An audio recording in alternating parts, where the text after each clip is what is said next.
Hi, this is Stuart Weems and welcome to the Investopoly podcast. My goal is to give you simple, easy to understand strategies, insights and tips to help you master the game of building wealth. And in this episode, I'd like to talk about commonly missed investment property tax deductions.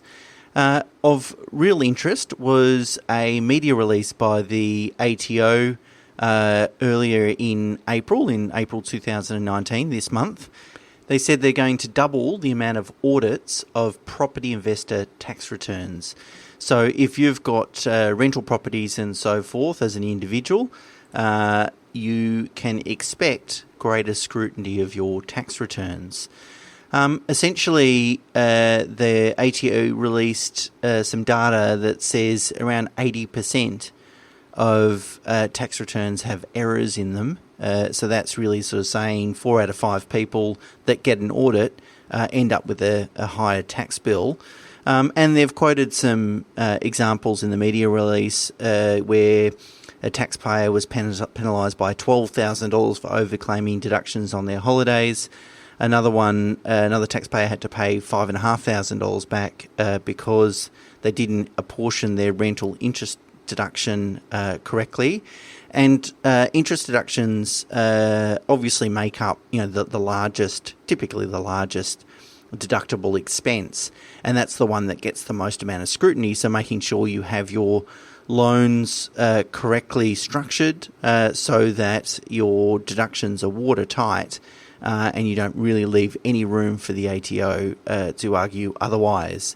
And the ATO is getting data feeds. It gets data feeds from lots of different sources, including financial institutions, so banks and so forth, state revenue offices. So when titles are lodged, they'll get feeds to tell them about property transactions, rental bond from all states and territories, online booking platforms, so that's particularly for holiday houses and short-let properties and so forth. And so they'll get all these data feeds from these different sources, and that's the way they're going to pick and identify the taxpayers that they want to audit. So I thought it was a good juncture to talk about what are some of the missed property tax deductions that we see when putting returns together for clients that have either used another accountant, or if they're mortgage broking clients and we get to see their tax returns, what are some of the obvious missing deductions.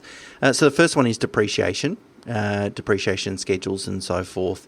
Obviously that doesn't apply, or applies to a lesser extent given the new depreciation rules that came in last year for property that was recently acquired. But if you've had property owned property for a few years, good chance you would have been able to go and pay a quantity survey to put a depreciation report together, and it's a non-cash flow deduction, right? So there's no out-of-pocket cost. It's something that goes on your tax return, saves you money, so it's a bit of a no-brainer.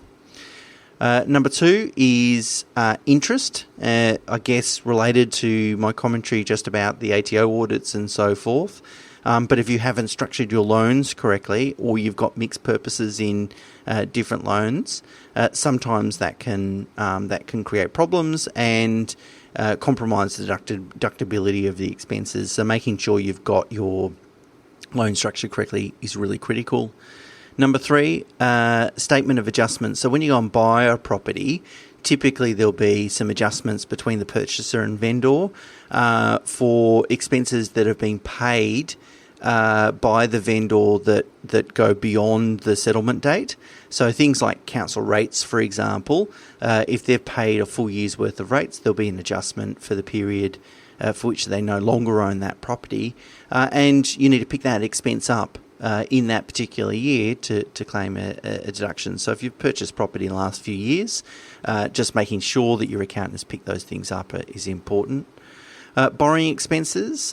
So any fees in excess of $2,000 should be written off either over 5 years or the term of the loan if it's shorter than 5 years. So most mortgages are 30 years, 25 or 30-year mortgages, so really 5 years is the answer. Of particular note here is mortgage insurance. Lender's mortgage insurance typically is almost always over $2,000 in terms of a cost. And so therefore you write that even though you might have capitalised that onto loans, you haven't paid cash for it, you've borrowed it, you can still claim it as a tax deduction. So you write that off over 5 years. If you went and then refinance that loan, this is a critical one. If you went and refinanced the loan, you can then write off the full cost in that particular year. So, if you went and purchased a property 3 years ago, for instance, borrowed 90%, paid for mortgage insurance, and then you went and refinanced that loan this year, so 3 years later, this year you can claim that full cost of mortgage insurance. And these sorts of things aren't, sometimes, quite often, accounts will miss these things, and they can have a pretty significant impact on your overall tax payable. The last comment would be submitting what's called a PAYG variation, withholding variation, which essentially is a form that you give to your employer to tell them to take less money out of deduct less tax from your salary each pay run, each fortnight or whatever it might be.